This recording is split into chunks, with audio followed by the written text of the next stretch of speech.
काय प्रॉब्लेम झाला? एवढी गर्दी कशामुळे झाली? नंबर लावलेले सकाळी 6 वाजल्यापासून लोक इथं उपस्थित आहे. पण आता गॅस जर मिळाला नाही तर मग स्वयंपाक कसा होणार? काय प्रश्न आहे? जीवनावश्यक गोष्ट आहे. थांबलेली आहे ना, दुसरं काही साधन नाही. आता गॅसवरच सगळं अवलंबून आहे. हां. आणि सरकारला काय म्हणशाल तुम्ही? काय सांगणं आहे तुमचं सरकार? इथं अत्यावश्यक सेवा आहे, इथं प्रत्येकाला उपलब्ध झाली पाहिजे ना. हां. गॅस हा सगळ्यात महत्त्वाचा आहे. आता इतर काही साधनं उपलब्ध नाही आहे. हां. आणि गॅसची व्यवस्थित चालू होणे गरजेचं आहे. हां. आता किती दिवसांपासून प्रश्न शहराच्या भागात निर्माण झालाय? आता हा प्रश्न आता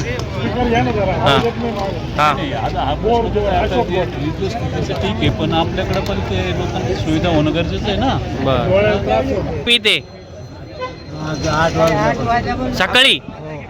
आणि किती दिवसापासून असा प्रश्न आहे गॅसचा? तुम्हाला वेळ भेटत नाही? किती दिवस झाले या गोष्टीला? आता म्हणजे साधारण मागच्या महिन्यात 1 महिन्यापासून अशी परिस्थिती, वेळ गॅस भेटत नाही. ठीक आहे.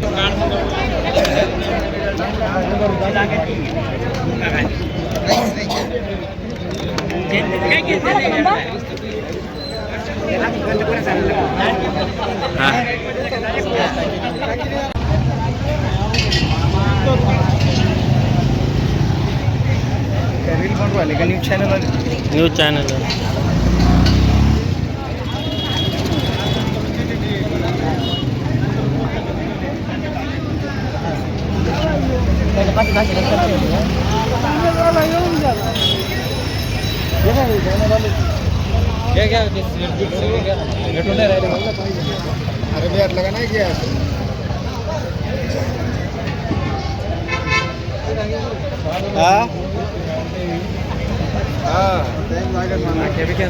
आला नाही का?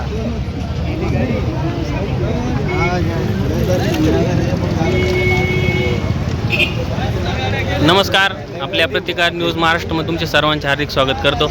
आणि या संगमनेरमध्ये HP गॅस या गॅस एजन्सीमध्ये या ठिकाणी ग्राहकांची प्रचंड गर्दी झालेली आहे. त्यांना गॅस मिळणं मुश्किल झालं. तुम्ही पाहू शकता की रांग लागलेले. आणि शहरामध्ये अशी खूप भयानक परिस्थिती निर्माण झालेली आहे. तर सरकारने याच्यावरती लवकर दखल घ्यावी आणि ग्राहकांना त्यांचा गॅस वेळेत मिळावा यासाठी शासनाने काहीतरी ठोस असे पावलं उचलले पाहिजे.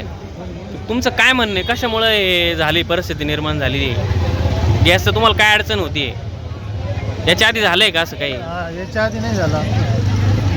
पहिलीच वेळ आहे का? आणि 8 दिवसापासून चालू आहे. 8 दिवस झाले तसं तुम्हाला गॅस भेटत नाही, अशी गर्दी करावं लागत.